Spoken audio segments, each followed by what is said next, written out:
All right, so now we're working on just finding inflection points. So we're still just deriving here twice. So first h prime, that would end up being negative 6x cubed plus 18x squared plus 144x. H double prime, negative 18x squared plus 36x plus 144. I think all of these have 18s in them. Let's figure that out. We'll have x squared plus minus 2x because I took out the negative. And how many 18s are in 144? 8. Negative 8. And so the two inflection points, since this is a quadratic, it'll pass through and change signs around those two distinct roots. Looks like they are minus 4 and plus 2 in the factors, so they're negative 2 and positive 4 outside the factors. And because they will change signs around those, that's why they're both inflection points. All right, do it 2 more times. G prime, negative 8x cubed plus 24x squared minus 24x. G double prime, negative 24x squared plus 48x minus 24. We can see that these have some negative 24s in common. We'll be left with x squared minus 2x plus 1. And that looks like that'll factor to x minus 1, x minus 1. So this is special. We have one repeated root, assuming I did this correctly. Now around that repeated root, it will be negative to the left and it will be negative to the right because this is a negative quadratic with a multiplicity root. So that graph, the actual graph of f double prime, if this is 1, looks something like this. It's a negative quadratic that bounces off because of that double root at negative 1. So because it does not change signs, there is no point of inflection. So there is a point, yes, where the second derivative is 0, but the signs do not change around that 0, so you don't have an inflection point. And one more. Then we'll do something new. We're going to have 4x cubed plus 12x squared minus 36x. That's f prime. F double prime will be 12x squared plus 24x minus 36. Those have some 12s in common. And it looks like that'll factor to x plus 3x minus 1.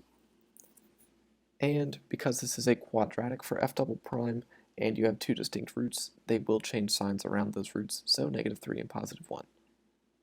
All right, awesome. So that's all the stuff we've done before. Let's look at this second derivative test, Khan Academy. We get some weird information here. But let's see here. So first they tell us that g of 4 is negative 2. And honestly, that's not really going to tell us anything. The function value won't help us figure out anything about a minimum and a maximum. Now, let's think about this. G prime at 4 is 0. That means the slope, the tangent slope to whatever this function's doing, well, maybe let me do it like this. Maybe there's a point of having the actual y value. So g of 4, let's call that 4, is negative 2. So here's a point on the graph. The tangent slope, so that tangent line slope is 0. We have a horizontal tangent. That's what f or g prime before 0 tells us. G double prime at 4 is 6, but here's what that really means. G double prime at 4 is positive. That means G double prime, or the concavity at 4, is positive. So if you have a tangent slope of 0, but your concavity is positive around 4, then that means the graph must look like this. You have this quadratic shape where you're above that 0 because of the concavity being up. So that means, take a look at this, this is a minimum. It's local, possibly, maybe it's a global, but it's definitely a local minimum. So why is that? Because the concavity is positive. F double prime is positive, so concavity is up around that tangent slope of 0. Let's see all the other ways this can work itself out.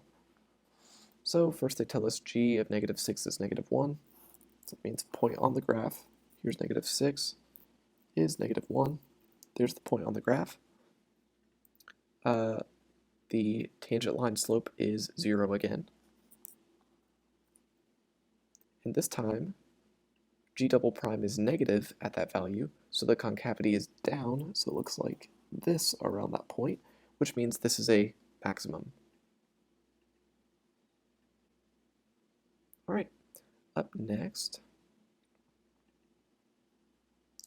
maybe I'll just say it like this. Same thing, put the dot there, same thing, horizontal tangent.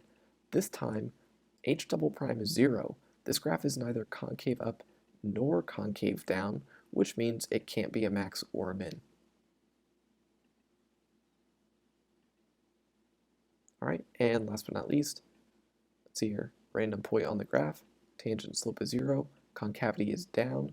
So if you have a tangent slope of 0 and your concavity is down, you're in this situation again, and that point on the graph is a maximum. Yay, we